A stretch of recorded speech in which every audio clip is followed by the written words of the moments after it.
Okay, scene 1. Why is it important to build relationships with adult students? Good morning, Miss Neely. How are you?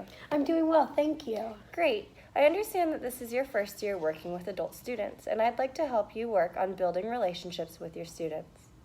I just want to begin by telling you why it's so important to build these relationships, even if your students are adults. Adult learners come to the table already possessing the motivation to learn. It's the teacher's job to promote self-efficacy and maintain that motivation. This is where relationships come in. Adults possess a wealth of prior background knowledge and life experiences.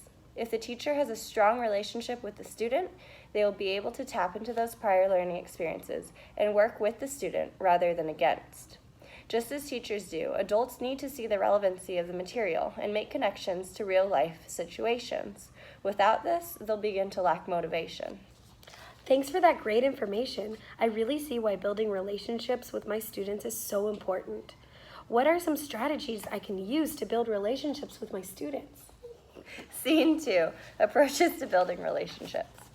I'm really glad you asked. One approach I use to building trusting relationships with my students is an interest survey.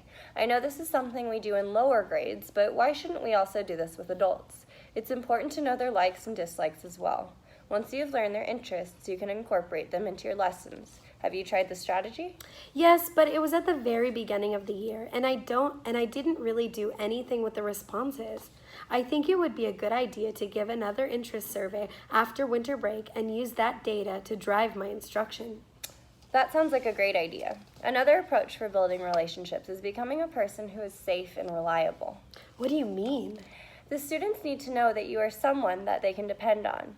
Don't show up to class late, always be prepared, and always acknowledge them. They need to feel like a person who matters to you, not just another face you see each day. By checking in with them and expressing your interest in their learning, they'll trust you. Oh, I see. Okay. Scene 3, tips for giving feedback. Sometimes when I'm giving feedback, my students react in a negative way. How can I fix this? When giving feedback to students, it is important to focus on 2 things. Do not focus only on the negative and give feedback that is direct and specific. But feedback is usually about something that they're doing wrong. I like to use a criticism sandwich. I always start with a positive and end with a positive. For example, Miss Neely, I really appreciate the way you've been working so hard in class. I noticed that you've been struggling to format your paper in APA. Here are some resources that I think might help you out. Keep up the good work and please let me know if you need any assistance. I really like that. I think I'll try using that the next time I give feedback to a student. The second thing I do is give feedback that is very specific to the assignment. Don't try to correct them on everything at once. Use your best judgment to pick the highest area of need and focus on that. By choosing only 1 to 2 things for them to work on, you're not overwhelming them. That makes a lot of sense. I know I feel overwhelmed when someone gives me too much feedback at once. It makes me feel defeated. Thank you for all of your help and advice. I really appreciate it. The end.